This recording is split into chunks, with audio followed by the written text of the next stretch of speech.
ጤና ይስጥልኝ የተከበራችሁ የቲዩንስ ተከታታዮቻችን እንደምን አላችሁ? እነሆ ወቅታዊ ዝግጅታችን ጀምሯል። በዛሬው ወቅታዊ ዝግጅታችን የአማራ ፋኖ ብሔራዊ ንቅናቄ የህዝብ ግንኙነት ኃላፊ አርበኛ አስረስ ማረ ዳምጤ ጋር ቆይታ እናደርጋለን። አብራችሁ እንድትቆዩ ጋብዛችኋለሁኝ። በዛሬው ዕለት ከአርበኛ አስረስ ማረ ዳምጤ ጋር የምናደርገው ቆይታ የአማራ ፋኖ ብሔራዊ ንቅናቄ ከተመሰረተ በኋላ ምናልባትም የመጀመሪያው ከፍተኛ አመራር ማብራሪያ ይሆናል። አንዳንድ ጉዳዮችን በተለይ ደግሞ ለመጀመሪያ ጊዜ ተሰማላችሁ ብዬ አስባለሁኝ። በድጋሚ አብራችሁን ቆዩ። በቀጥታ ወደ አርበኛ አስረስ ማረ ነው መወስዳችሁ። ጤና ይስጥልኝ አርበኛ አስረስ ማረ ዳምጤ። እንግዲህ ከድርጅት ምስረታችሁ ከፋኖ ኃይሎች አንድነት በኋላ ለመጀመሪያ ጊዜ ይመስለኛል ከይፋዊ መግለጫ በኋላ በቃለ ምልልስ ስንገናኝ እንዴት አለህ? እንዴት ሰነበትክ? በዚሁ አጋጣሚ ድርጅታችሁን ከብዙ ድካም በኋላ መመስረታችሁን ይፋ አድርጋችኋል። አጠቃላይ የፈጠረብህን ስሜት በመግለጽ ነው ቃለ ምልልሳችን እንድንጀምር ያሰብኩትኝና ምን ፈጠረብህ? በተለይ ደግሞ ሂደቱን እንደመራ ሰው፣ በዛ ሂደት ውስጥ ብዙ ጊዜ እንዳሳለፈ ሰው የፋኖን አንድነት ይፋ መሆን እንደምን አየኸው? ሂደቱ እንዴት ነበረ? አስረስ። አመሰግናለሁ። በቅድሚያ ለመላው የኢትዮጵያ ኦርቶዶክስ እምነት ተከታዮች እና ለመላው ኢትዮጵያውያን ለሰራዊታችን አመራር፣ ለአዲሱ ድርጅታችን አመራር በሙሉ እንኳን ለጥምቀት በዓልና ለቃና ዘገሊላ በዓል በሰላም አደረሳችሁ ማለት ፈልጋለሁ። በመቀጠልም የአማራ ፋኖ ብሔራዊ ንቅናቄ ከብዙ ድካም ከብዙ ጣውረድ በኋላ በመመስረቱ እንኳን ደስ አላችሁ ማለት ፈልጋለሁ። ህዝቡ በነቂስ፣ ሰራዊቱ፣ ሁሉም የሚመለከተው ሁሉ በከፍተኛ ደስታ ነው የድርጅታችንን ምስረታ የተቀበለው። በዚህ ከፍተኛ ኩራት ተሰምቶኛል። በግሌም በጣም ልዩ ስሜት ነው ያለኝ። ምናልባት በህይወት ዘመኔ ከሰራኋቸው ከተሳተፍኩባቸው መልካም ነገሮች መካከል በቀዳሚነት ልጠቅሰው የምችለው የዚህ ድርጅት ምስረታ ነው። በላያ በጣም ብዙ ነገርን አልፈን ነው ለዚህ የበቃ ነው። በጣም ስሜትን የሚፈታተን እርካታና ደስታ ነው የፈጠረብኝ የድርጅቱ ምስረታ። ብዙዎች በጣም ስጋት ነበራቸው፣ ይሄ ድርጅት በዚህ ልክ አይመሰረትም የሚል ነገር ግን በፍጹም ወንድማማችነት፣ በቅንነት፣ በመተሳሰብ በሱ ብቻ ሳይሆን ፎርማሊም እና በቴክኒክም ደረጃ ደግሞ ሁሉንም ነገር በሂደትና ደረጃ በደረጃ በማሟላት ነው የተመሰረተው ማለት ነው። ከዚህ በፊት ብዙ ጊዜ ተናግሬው አውቃለሁኝ። ዘላቂና ጤናማ ድርጅት መመስረቱ እንጂ ድርጅት በፍጥነት መመስረቱ ብቻውን ዋስትና አይሆንም የሚል እምነት ነበረኝ። ስለዚህ ያንን እምነቴን በሚያሳካ መንገድ ተመስርቷል ድርጅቱ። ሰነዶችን ከመፈራረም ጀምሮ የመጨረሻውን ውጤት እስከ ማየት፣ ህገ ደንቡን እስከ ማጽደቅ ድረስ የሄደ በጣም ረጅም ርቀት። በእርግጥ ይሄ ውይይትና ሂደት የፈጀው ጥቂት ጊዜን በንጽጽር ሲታይ ድርጅት መመስረት ጥያቄ የተነሳበትና ሂደቶች የተጀመሩበት ጊዜ ረዘም ያለ ቢሆንም ጥቅምት መጀመሪያ አካባቢ ነው ፎርማሊ ይህን ድርጅት የማዋለድ ሂደታችን የጀመረው። በዚህ መሰረት አንድ በአንድ በየቀኑ ተደጋጋሚ ስብሰባዎችን በማድረግ ያለምንም መታከት ያለምንም ድካም ከሁለቱም ድርጅቶች የተውጣጣው ቴክኒካል ኮሚቴ ከአማራ ፋኖ ብሔራዊ ኃይል እና ከአማራ ፋኖ ህዝባዊ ድርጅት የተውጣጣን ቴክኒካል ኮሚቴ አባላት በጽናት በፍቅርና በወንድማማችነት በመነጋገር ታዛቢዎችና ትልልቅ ሽማግሌዎች ባሉበት ንግግራችንን፣ ውይይታችንን ጤናማነቱን እንዲታዘቡ በማድረግ በቀን 3-4 ጊዜ መድረኮችን በማድረግ ያለ ድካም ያሳካነው ነገር ነው። እንዳነሳውልህ የዚህ ታሪክ አካል በመሆኔ በዚህ ድርጅት ምስረታ ሂደት በመሳተፌ በጣም የምኮራበትና የምደሰትበት ነው። በዚህ ድርጅት መስረታ ጉዳይ ላይ እንድንነጋገር ቀደም ሲል ከቀረጻ በፊትም እንደዚሁ እየተጨዋወትን ሳለን ከስካሁን ከተመሰረቱ ድርጅቶች በተለየ ሁኔታ ጠንካራው ድርጅት እንደሚሆን በሙሉ ልብ ስትገልጽልኝ ነበር። ይህ በራስ መተማመን ከምን የመነጨ ነው? አርበኛ አስረስ ማረ። አመሰግናለሁ። ጥሩ ጥያቄ ያነሳልኝ። እንግዲህ በአማራ ትግል ታሪክ ውስጥ በርካታ ድርጅቶች ተመስርተዋል፣ ተስመዋል።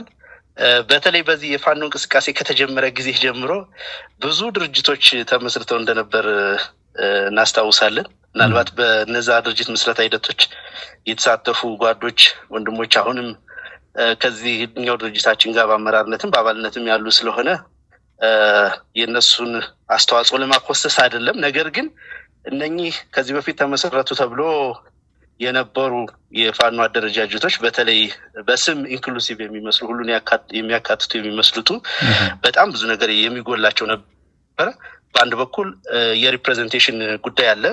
ሁሉንም እንትን ይወከሉ አይደለም። ሁሉንም ሌጂቲሜት የሆነውን የፋኖን መዋቅር ይወከሉ አልነበሩ። ይልቁንም በብዛት ከውጭ በሚሰጡ ምንድነው መመሪያ ልትላቸው ትችላለህ፣ ምክር ሀሳብ ልትላቸው ትችላለህ፣ እዛ በሚቀረጹ ኤምብለሞች እና ውሳኔዎች የተመሰረቱ እንዲሁ ዝም ብሎ በጨበጣ የተመሰረቱ ነበሩ። ብዙዎችም የከሰሙት ለዛ ነው። ይሄኛው ሂደት ፍጹም ከዛ የተለየ ነው። አንደኛ በጣም ከፍተኛ የሆነ የህዝብ ጉጉትና ግፊት ባለበት ወቅት ነው ይሄ ድርጅት የተመሰረተው። በጣም ትልቅ ኃላፊነትን በሚጠይቅ መንገድ ነው። የመጀመሪያው ቴክኒካል ኮሚቴ አመቻች አባላቱ ሁለቱም ቡድን ከየድርጅቶቹ ከሁለቱ መስራች ድርጅቶች ከፍተኛ አመራሮች ይሁንታን አግኝቶ ማንኛውንም ውሳኔ እንዲወስን እና ድርጅቱን አዋልዶ እንዲያመጣ ሙሉ ፈቃድ አግኝቶ የተጀመረ ነው። ከዛ ባሻገር አንድ ባንድ እያንዳንዷ ሂደት በቃለ ጉባኤ እየተመዘገበች በድምጽ ሪከርድ እየተደረገ ሂደታችን፣ ክርክራችን፣ ጭቅጭቃችን ሁሉ ለህዝብ አንድ ነገር ቢፈጠር ይፋ ሊደረግ በሚችል መንገድ የተቀረጸ ነው። ከዛ ባለፈ እንዳነሳውልህ ሰነዶች፣ ቃለ ጉባኤዎች እያዛሉ አንድ ውሳኔ ስንወስን ፊርማዎች እጅ ይቀመጣል።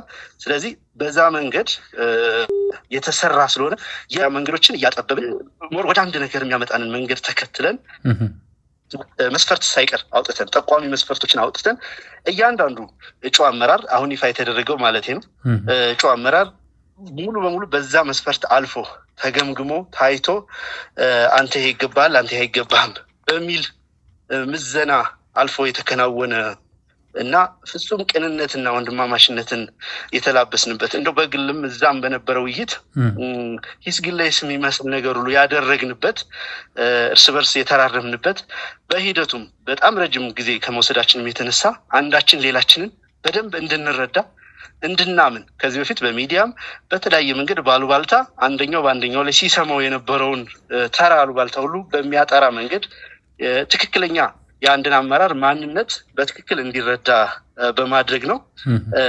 ሁሉንም በሚያስማማ እውነት ለመናገር ብዙዎቹ በዚህ ልክ ይሳካል ብለው አልጠበቁም ነበር። አንድም አይነት የፋኖ መዋቅር ሳይንጠባጠብ ሁሉም ብዙዎች በአንድ ቋት ውስጥ በዚህ ልክ ማስገባት፣ በዚህ ልክ አመራር ማዋቀር ከባድ ተልእኮ ነበር የወሰደ ቴክኒካል ኮሚቴው። ይህንን ተልእኮውን በጣም በሚያስደስት መንገድ ነው ያጠናቀቀው።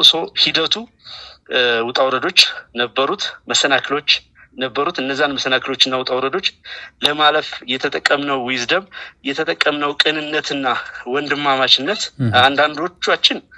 አንዳንዶቹ ጓዶች ለራሳቸው ይሄን ይገባናል ሳይሉ ዝቅ በማለት አንዳንድ ጓዶች ደግሞ አይ የኔ ዝንባሌ ይሄ ነው፣ እዚህ ቦታ ብመደብ ይሄ ኃላፊነት ቢሰጠኝ ውጤታማ እሆናለሁ፣ ይሄኛውን ኃላፊነት ቢሰጡኝ ግን ልሰራ አልችልም የሚል በግልጽነትና በቅንነት ንግግር ተደርጎ ያለምንም ችግር ነው ምስረታው የተጠናቀቀው። ስለዚህ ዘላቂና አስተማማኝ ድርጅት ይህንን የህልውና ትግል በአስተማማኝ ሁኔታ ሊመራ የሚችል ድርጅት እንደሆነ መናገር ይቻላል። ዛሬውኑ ስራ ጀምሯል። የአመራር መዋቅሩ የቀሩ የምናሟላቸው አንዳንድ ስራዎች፣ አንዳንድ ያልተሟሉ የአመራር ቦታዎች አሉ። እነሱንም በመስራት ላይ ነው የምንገኘው። ስለዚህ ሂደቱ በዛ ልክ ስለነበረ ከዚህ በፊት ታይተው እንደጠፉት ድርጅቶች ሊሆን የማይችል መሆኑን፣ አንድነት ደግሞ ያለውን ዋጋም በደንብ የተረዳ ኃይል ነው። ኃይል በጣም ዋጋ ከፍለንበታል፣ በጣም ተፈትነንበታል። አንድ ወጥ መዋቅር አለመኖሩ በአንድ በኩል የራሱ በመግለጫችን እንዳመላከት ነው ትግሉን በመምራት ረገድ የራሱ መልካም ነገር ቢኖረውም ነገር ግን በተለይ ወደ መጨረሻው አካባቢ በተለይ በዚህኛው ዓመት ይሄ ጥያቄ ገፍቶ መጥቶ ያን ጥያቄ መመለስ አለመቻል ሰራዊቱ ፊት ሞገሳችን አሳንሶት ነበር። በህዝብ ፊት በሚዲያዎች ፊት ጥያቄ ሆኖብን ነበር ለብዙዎቻችን። በእርግጥም ኃላፊነት የሚሸከሙ አይደሉም ወይ? ህዝብ የሚነግራቸውን ሰራዊት የሚጠይቃቸውን አይመልሱም ወይ? ለዛ ኃላፊነት የታጩ አይደሉም ወይ የሚል ጥያቄም ያስነሳ ነበር። ያ ጥያቄ ሁሉንም አመራር የአዲሱን ድርጅት አመራር ሁሉንም የፈተነ ሁሉም ላይ ጥያቄ ሆኖ የቆየ ስለነበረ ወደዛ ነገር መመለስ ማንንም የሚፈልግ የለም።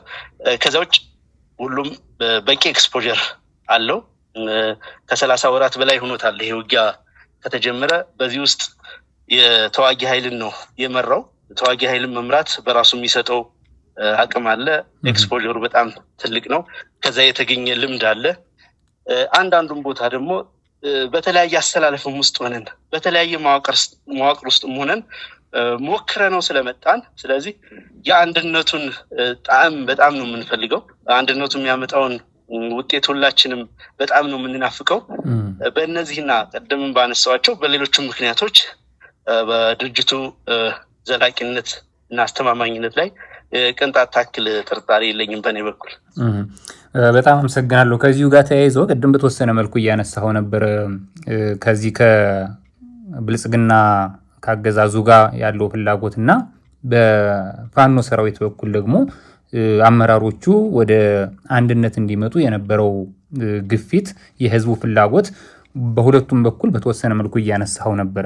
በተለይ ከብልጽግና አንፃር በመጨረሻ አንዳንድ የፋኖ አመራሮችንም ወደ ካምፑ ይዞ ለመሄድና ያንን በትልቁ ፕሮፓጋንዳ እንዲሰራበት በማድረግ የፋኖ ኃይሎችን አንድነት በተመለከተ አሉታዊ ተጽዕኖ ለማሳደር እየሞከረ እንደነበረ ከርቀት ሆነን በሚዲያው እንታዘባለን።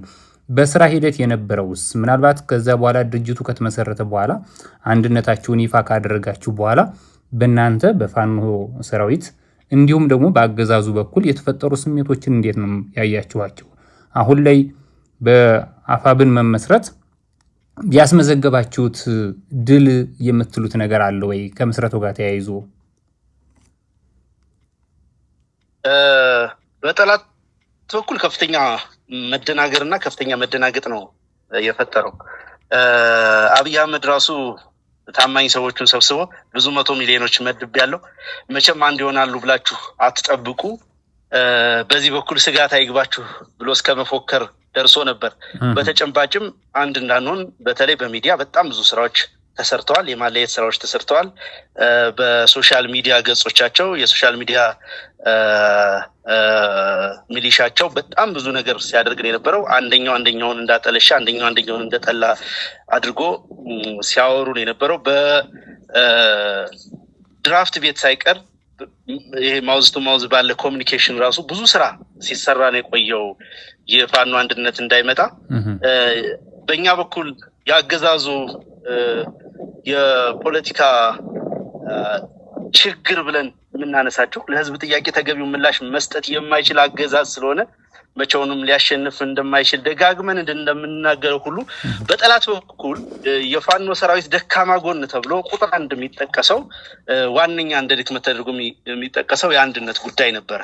ይሄ በጠላት እይታ ብቻ ሳይሆን በዓለም አቀፍ ማህበረሰቡም ጭምር በቀጠናው ባሉ ኃይሎችም ጭምር ከፍተኛ የሆነ ጥያቄ ያስነሳ ነገር ነበረ። አይተህ እንደሆነ አርቲክሎች ሲጻፉም ሌሎች ነገሮች ሲደረጉም የተለያየ ፍራክሽን ያለው ኃይል ተብሎ ነው እየተጠቀሰ ያለው። ያ በከፍተኛ ሁኔታ ሞገሳችን አሳንሶት የነበረው። ይህንን ደግሞ አገዛዙ በደንብ ካፒታላይዝ አድርጎ ከፍ አድርጎ አጉልቶ ሲጠቀምበት ነው የቆየው። ስለዚህ ይሄ አንድነት በዚህ ሁኔታ በዚህ ፍጥነት ሰላማዊ አስተማማኝ በሆነ መንገድ ሁሉንም በሚያስማማ መንገድ ማንም ቅሬታ በማያቀርብበት መንገድ መሰራቱ ከፍተኛ የሆነ መደናበር ፈጥሯል። በሰራዊታችን በኩል ከፍተኛ ደስታና በራስ የመተማመን ስሜት ኮንፊደንስ ፈጥሯል። በእርግጥም አገዛዙን ማስወገድ በእርግጥም መንግስት መሆን የሚችል አመራር አለን፣ እርስ በርሱ የሚዋደድ የሚግባባ አመራር አለን የሚል ትልቅ መተማመን ፈጥሯል። ከአንድ ቀጠና ወደ ሌላ ቀጠና፣ ከጎጃም ወደ ጎንደር፣ ከጎንደር ወደ ሸዋ፣ ከሸዋ ወደ ወሎ ሰራዊቱ እየተደዋወለ እንኳን ደስ አላችሁ እየተባባለ ነበረ። የህዝቡ ስሜት መቼም ለመግለጽ ቃላት ያጥራል። ከፍተኛ ደስታ ነው የተሰማው። እንኳን ደስ ያላችሁ መልእክቶችን ማስተናገድ በማንችልበት ደረጃ በዲያስፖራ በኩልም የተፈጠረው ስሜት በጣም በጣም ልዩ ነበረ። አንዳንዱ ነገር በጣም የጥፋተኝነት ስሜት ጭምር እንዲሰማ ያደርጋል። ይሄን ነገር በጊዜው ሰርተን ህዝቡን ለዚህ ደስታ አለማብቃታችን ምን ያክል ችግር እንደነበረ ያን ጭምር እንድንመረምር ያደረገ ነው። ስለዚህ ትልቅ የሆነ በራስ መተማመን እርስ በርስ ጥርጣሬ ሳይኖር ከአንድ ቀጠና ወደ ሌላ ቀጠና የሚደረግ ወታደራዊ እንቅስቃሴ በነፃነት በአንድ የድርጅት ማዕቀፍ በአንድ መዋቅር ውስጥ መደረጉ ትልቅ ነገር ነው። በጣም ትልቅ ነገር ነው። አንዳንድ አካባቢዎች ሁለት እዞች እርስ በርስም እስከ መታኮስ የደረሱ ብዙ ችግር ነበረ። እነዛን መንገዶች ሁሉ ተሻግረን በነገር ላይ መሀል ላይ የውይይት ሂደቱ በሚከናወንበት ጊዜ አንዱ የሰራነው መልካም ስራ ከዚህ በፊት የነበሩ አንድ ቀጠና ላይ ያሉ ሁለት እዞች መካከል ይከሰቱ የነበሩ ግጭቶችን በማስቆም የቴክኒካል ኮሚቴው ከፍተኛ ኃላፊነት የተሞላበት ስራ ሰርቷል። ታዛቢዎቹም ሽማግሌዎቹም ጭምር ማለት ነው። ያንን ሁሉ ኃላፊነት ተወስዶ ነው የተሰራው። ገና ውይይት ከጀመር ማግስት ጀምሮ ነገሮች መቀዝቀዝ፣ እርስ በርስ ግንኙነቶች መልካም ወደ መሆን ነው ወዲያውኑ የተሸጋገሩት። ስለዚህ ለአብነት ብታነሳ በሸዋ ያለው የአሳምነው እዝና ሸዋ ጠቅላይ ግዛት እዝ ይባል የነበረው በተናጠል ሁለቱም ከፍተኛ ተጋድሎ ሲያደርጉ የቆዩ እዞች ናቸው። እነኚህ ሰራዊት አባላት በአንድ መዋቅር በአንድ ማዕቀፍ ውስጥ ሲገቡ ምን ተአምር ሊሰሩ እንደሚችሉ ከወዲሁ ኢማጂን ማድረግ ከወዲሁ መገመት የሚቻል ነገር ነውና ትልቅ ስሜት ትልቅ ኮንፊደንስ ነው የፈጠረው ለአመራሩም ለሰራዊቱም። በዛ ልክ የሚገለጥ ነው አጠቃላይ ሁኔታው። በጣም አመሰግናለሁኝ አርበኛ አስረስ። ከአንድነት ምስረታ አወጀው ጋር ተያይዞ መግለጫ አውጥታችኋል። በዛ መግለጫ ላይ ከተጠቀሱት ፍሬ ነገሮች መካከል የተወሰኑትን በማንሳት ማብራሪያ ጠይቃለሁ። በተለይ ከዚህ ከአማራ ብሔርተኝነት ጋር በተያያዘ በመግለጫው ላይ በግልጽ የፋኖ አንድነት ምስረታ አወጃ መግለጫ ላይ ርዕዮተ ዓለማችን የአማራ ብሔርተኝነት ይሆናል ብላችኋል። ከዚሁ ጋር ተያይዞ የአማራ ብሔርተኝነት አሁን ካለው ትግል ጋር እንደምን እየተቃኘ ነው፣ ግቡስ እንደምን ይሆናል የሚለውን ብዙዎቹ እንዲብራራ ይፈልጋሉ ብዬ አስባለሁኝ። የአማራ ብሔርተኝነት አሁን ካላችሁ ከአማራ ሕዝብ ትግል ጋር ከፋኖ ኃይሎች ትግል ጋር የተመረጠበት ምክንያት እና መንኬው ምንድን ነው? ከዚሁ ጋር ተያይዞስ ግቡ ምን ይሆናል? አርበኛ አስረስ ማረም። አመሰግናለሁ። ይህን ጉዳይ ቴክኒካል ኮሚቴውን በድርጅቱ ምስረታ ሂደት ውስጥ ወቅት በሰፊው የተነጋገረበት ጉዳይ ነው። አንዳንዶቹ ይሄ ብሔርተኝነት አማራ ብሔርተኝነት ርዕዮተ ዓለም አይሆንም የሚል አስተሳሰብ የነበረው አለ። በብዙዎቹ ዘንድ ሲንጸባረቅ እሰማለሁ በተደጋጋሚ። ነሰርሊ ብሔርተኝነት ስንል ሶሻሊዝም፣ ካፒታሊዝም ሚል ወይ ማርክሲዝም ገጥ አለበት ሚልም እሳቤ ነበርና በእርግጥ ርዕዮተ ዓለም ስንል ፖለቲካል አይዲዮሎጂ ስንል የመሰባሰቢያ መስመራችን የጋራ አጀንዳችን ምንድነው ማለት ነው እንጂ ሌላ ምንም የሚመሳጠር ነገር የለውም። በዛ መመዘኛ መሰረት የአማራ ብሔርተኝነት እንደ ርዕዮተ ዓለም እና እንደ መታገያ አጀንዳ የመረጥነው ጉዳይ ነው። አንዳንዶቹ ጫፍ አውጥተውም አማራነት የሚሉትም አለ። የአማራ ብሔርተኝነትና አማራነት የሚለው ሁለቱ በጣም የአማራነት የምትለው ትንሽ ራዲካል የሆነ የፕራይሞዲያል የሆነ የማንነት ኤትኒክ አመለካከትን ላይ ያዘነበለ ነው የሚሆነው። ያንን የሚሸከም አይደለም የኛ ኮንቴክስት፣ የኛ ታሪክ፣ የኛ ትግል።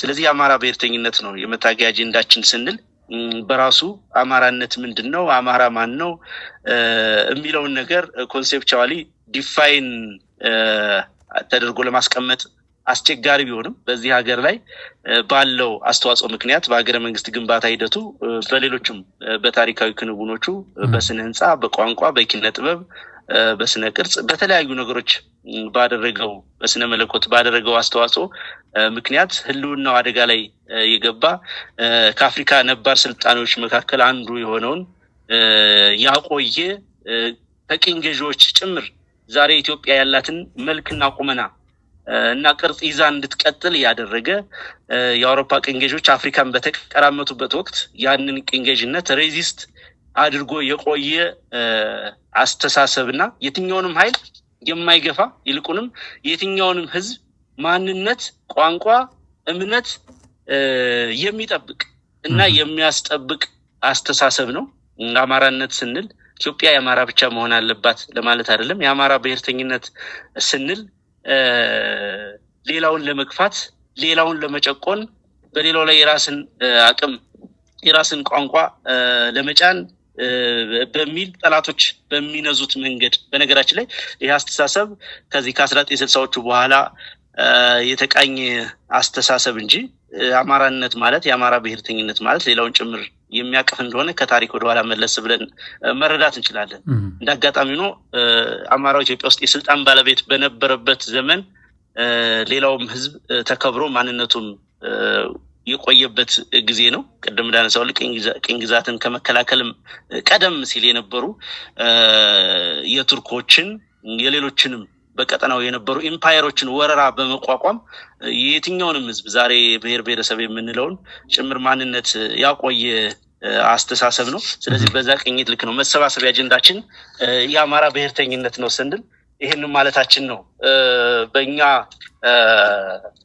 መልክ ግቡ የአማራ ብሔርተኝነት እንቅስቃሴ ግቡ ይሄንን ጨቋኝ አገዛዝ ማስወገድ በምትኩ ሁሉም ኢትዮጵያዊ የሚከበርበት በጋራ የሚኖርበት ሀገረ መንግስት መገንባት ነው። በሂደት ደግሞ የአማራን ህዝብ ህልውና በማንነቱ ምክንያት፣ በአመለካከቱ ምክንያት፣ በታሪኩ ምክንያት ለኢትዮጵያ ባደረገው አስተዋጽኦ ምክንያት በጠላትነት እንዲፈረጅ እንዲጠፋ የተፈረደበትን ህዝብ የማዳን የመከላከል እግረ መንገዱንም የኢትዮጵያን ህልውና ማስከበር ነው በዚህ እንቅስቃሴ ሂደት ግባችን ማለት ነው።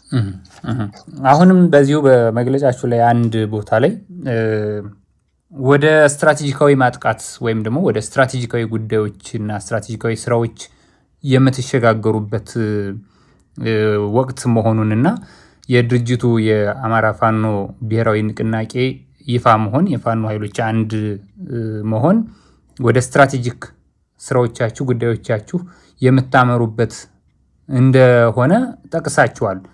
ምን ማለት ነው አርበኛ አስረስ ማረ? የስትራቴጂክ ጉዳዮች ሲባል ከአማራ ፋኖ እንቅስቃሴና ከአማራ ትግል አንጻር ስትራቴጂክ ጉዳዮች ከዚህ በኋላ እነዚህ ናቸው የምናተኩረው እዚህ ጋር ነው ብሎ መጥቀስ የሚቻለው ነገር አለ? በመግለጫው ላይ ያልተጠቀሰ ስለሆነ በደንብ ቢፍታታ ቢብራራ ብዬ ነው።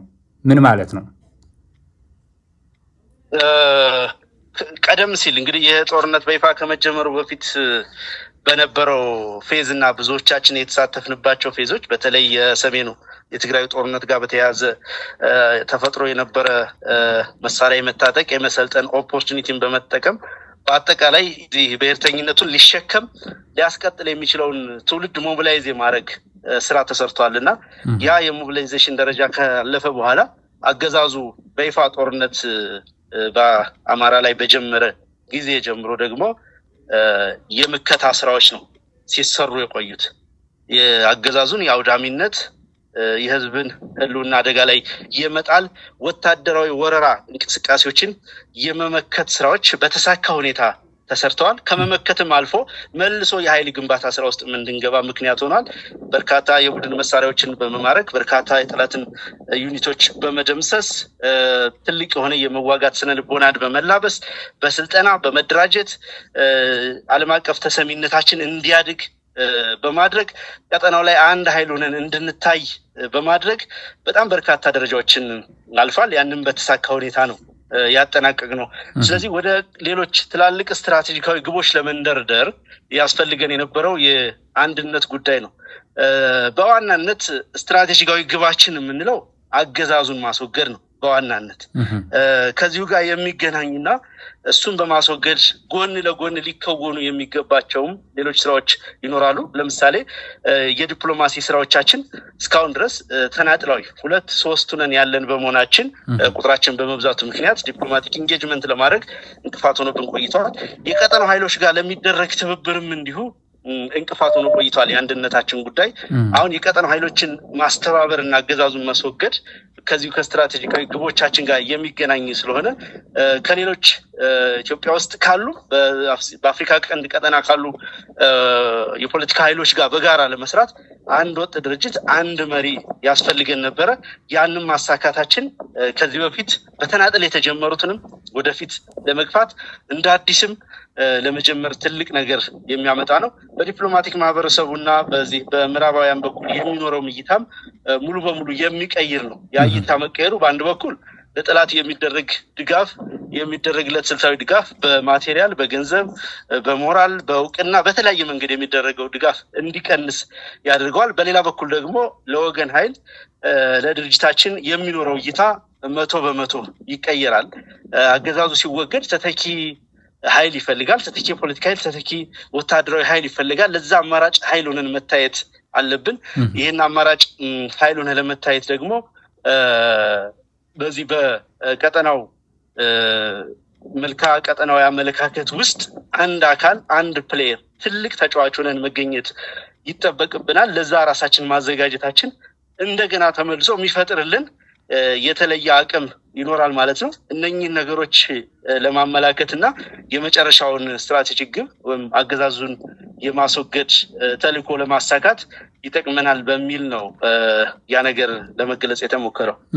ከዚሁ አሁን በተወሰነ መልኩ ለማንሳት እየሞከርክ ነበረ፣ በተለይ ቀጠናዊ በሆኑ ጉዳዮች ላይ ግን ደግሞ የአገር ቤት ውስጥ ኢትዮጵያ ውስጥ ሆነው ምናልባትም ከኢትዮጵያ ውጭ ሆነው ቢሆን በተመሳሳይ እናንተ በመረጣችሁት ስልት አገዛዙን እናስወግዳለን የሚሉ ኃይሎች መኖራቸው ግልጽ ነው። ከነዚህ ኃይሎች ጋርም ሆነ በሌሎቹ በቀጠናው ላይ ፍላጎት ካላቸው ቀጠናው ላይ አዎንታዊ ሚና ከሚጫወቱ ኃይሎች ጋር ትብብር መፈጠር እንዳለበት ከዚህ ቀደም በነበሩን ቆይታዎች በአንተም በኩል በሌሎች አመራሮችም በኩል ሲገለጽ ሰምተናል። ሆኖም ግን ተግባራዊ የሆኑ ነገሮች ስለመኖር አለመኖራቸው የወጣ መረጃ አላስታውስም።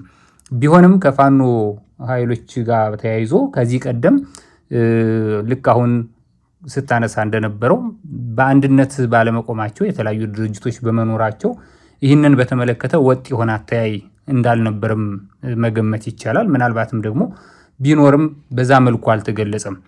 አሁን ላይ በአንድነት በመቆማችሁ አንድ ድርጅት እና ወጥ አመራር ያለው ኃይል ሆናችሁ በመምጣታችሁ የትብብርን ጉዳይ በተመለከተ በተለየ የምታዩበት ነገር አለ ወይ ነው? ወይስ ከዚህ ቀደም በተናጠልም ቢሆን በተበጣጠሰ መልኩ ሊባል በሚችል በግለሰብ ደረጃ በእናንተ በአመራሮች ደረጃ ሲገለጽ የነበረው የትብብር መንፈስ ጥሪ አሁንም አለ ወይ?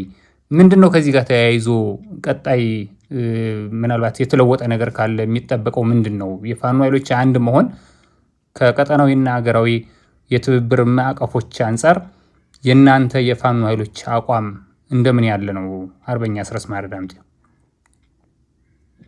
አመሰግናለሁ። ይሄ በጣም ትልቅ ጉልበት የሚሰጠን ጉዳይ ነው። ቀጠናው ላይ የሚደረገውን የተጀማመሩ የትብብር ማዕቀፎች በተጨባጭ መሬት እንዳይነኩ በተጨባጭ እንቅስቃሴ ላይ እንዳይገቡ ካደረጋቸው ምክንያት መካከል አንዱ የፋኖ አንድ ወጥ የአመራር መዋቅር አለመፈጠር ነበረ። ይሄ በአንድ በኩል ሌሎች ከኛ ጋር ለመስራት የሚፈልጉ ኃይሎች እኛ በትክክልም ፎርሚዴብል የሆነ ኃይል መሆናችንን ማወቅ ስለሚፈልጉ አስተማማኝ ኃይል መሆኑን ማወቅ ስለሚፈልጉ ያ አስተማማኝነት ደግሞ ሊመጣ የሚችለው በአንድ ቼን ኦፍ ኮማንድ ስር የሚመራ ጠንካራ ኃይል መኖሩ ስለሆነ ለሱ አንድ ትልቅ አመላካሽ ነገር ነው። በእኛ በኩል ደግሞ በተናጠል ይደረጉ የነበሩ ግንኙነቶች ይኖራሉ። አነሰም በዛም ቢያንስ እንኳን ሁለቱ ድርጅቶች በተናጠል የሚኖራቸው ኢንጌጅመንት አለ። ስለዚህ ተነጥለህ ወይ ግማሽ ሆነ ስትነጋገርና ሙሉ ሆነ ስትነጋገር የሚሰጥህ ክብር የሚሰጥህ ስታተስ ሰዎች ወይም ቡድኖች ድርጅቶች በአንተ ላይ የሚኖራቸው እምነት ፍጹም የተለያየ ነው። ስለዚህ በተናጠል ከምናደርግ በጋራ ስንቆም በጋራ ቆመን የምናደርጋቸው የትብብር መንፈሶች ለኛም ትልቅ ጉልበት የሚሰጡ ናቸው። የምንፈልገውን ነገር የሚገባንን ነገር ያለምንም አመንታት ያለምንም ማቅማማት እንድናገር አቅማችንንም ጭምር እንድናጎላ ምን ያህል ቀጠና ተቆጣጥረሃል፣ ምን አይነት ሰራዊት አለ፣ ከየት እስከ የት ትመራለህ ተብለህ በምትጠየቅበት ጊዜ በኩራት የምትናገረው ግዙፍ ኃይል እንዳለ ለሌላው አካል ማስረዳትን ባይጠበቅ ሌሎች በሚኖራቸው ኢንተለጀንስ ስራ ያለንን አቅም ድምር አቅም በሚረዱበት ጊዜ ለኛ የሚኖራቸው አመለካከት ፍጹም የተለየ ነው የሚሆነው። እንዳነሳውልህ አንዳንድ ማቀፎች በዚህ ምክንያት ትብብር ማቀፎች በተግባር ላይ እንዳይውሉ በዚህ ምክንያት የተጓተቱም ስለነበሩ እነሱን በመሰረታዊነት የሚለውጥ ነው የዚህ የአንድ ድርጅት ምስረታ ሂደቱ። በነገራችን ላይ በጣም ብዙ ህዝብ ሰራዊቱም ጭምር ስለ አንድነት ደጋግሞ ሲጮህ የነበረው እኛም ጋር በጎ ሚና ግፊት ሲያደርግ የነበረው ለመፈጸም አስፈላጊ መሆኑን አምኖበትም ጭምር ነው። እኛም በቁርጠኝነት በድፍረትና በወንድማማችነት ይህን ነገር ለማሳካት በከፍተኛ ትጋት የሰራ ነው። እንዲህ አይነት የሚያጓጉ የትብብር ማዕቀፎች ስላሉ እነሱንም ለማሳካት ጭምር ነው። እስካሁን ባለው ሂደት በባህሪው የፋኖ ትግል የትኛውንም የኢትዮጵያ ህዝብ ያላገለለ ለየትኛውም የኢትዮጵያ ህዝብ እና የፖለቲካ አመለካከት አደጋ ያልሆነ ነው ይሄ ትግል። ስለዚህ ያ አመለካከት ተቋማዊ ሆኖ ሲወጣ፣ ያ አመለካከት ከአንድ ማዕቀፍ ሲፈስ፣ ያ አመለካከት በሰነድ በተመሳሳይ ቋንቋ ሲገለጥ፣ ያ አመለካከት የሁሉም ሰራዊት የሁሉም የደጋፊያችን ህዝብ አመለካከት ሲሆን የጋራ አምቢሽን፣ የጋራ ህልም፣ የጋራ ራዕይ አንድ ላይ ስንሸከም ትልቅ ጉልበት ነው የሚሆነን።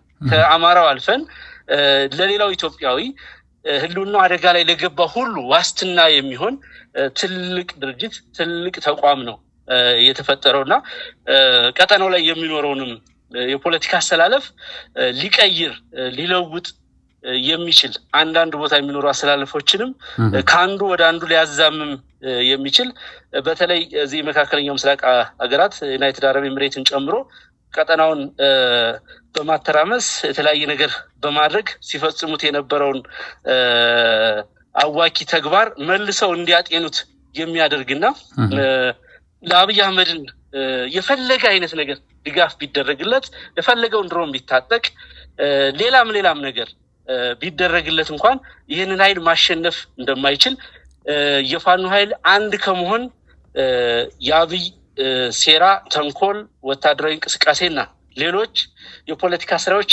የማያግዱት መሆኑን ለዓለም ያሳየንበት፣ በቀጠናው ላይ ኢንተረስት ላላቸው ፖለቲካ ኃይሎች ሀገራት ያንን ነገር ያሳየንበት፣ የአማራን ስለልቦና አንድነት የትግሉን አስፈላጊነት ጭምር ከፍ ያደረግንበት በመሆኑ ትብብሩ ከቀጠናውም አልፎ ከአፍሪካ ቀንድም አልፎ ሌሎቹ ጭምር እንዲያዩት እንዲያማትሩት ከዚህ በፊት የነበራቸውን አሰላለፍ መልሰው እንዲያጤኑት የሚያደርግ ነው ብዬ ነው የማምነው።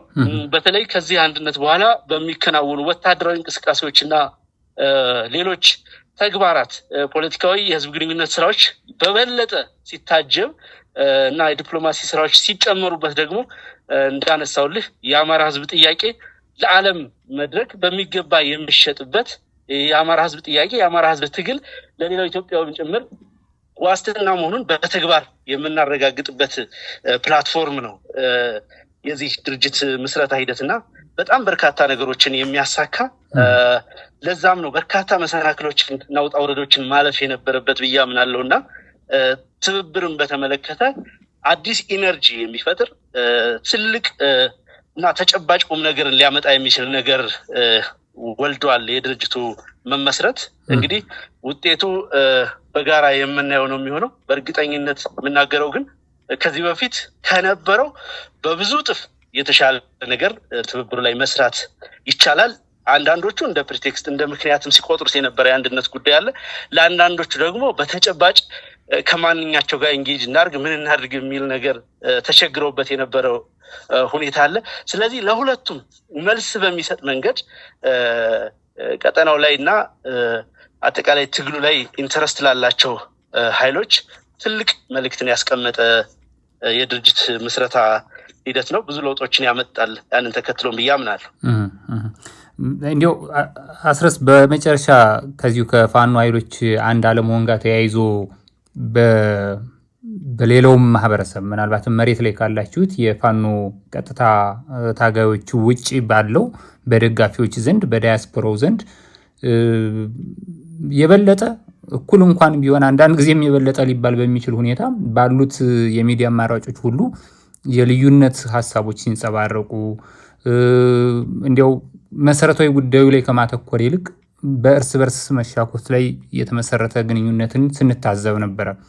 ይሄ የአማራ ፋኖ ብሔራዊ ንቅናቄ መመስረት የእናንተ የፋኖ አንድነት ይፋ መሆን ከደጋፊዎቻችሁ አንጻር በተለይ ደግሞ ከዲያስፖራው አንጻር የሚለውጠውን ነገር በተመለከተ የእናንተ መልከታ ምንድን ነው?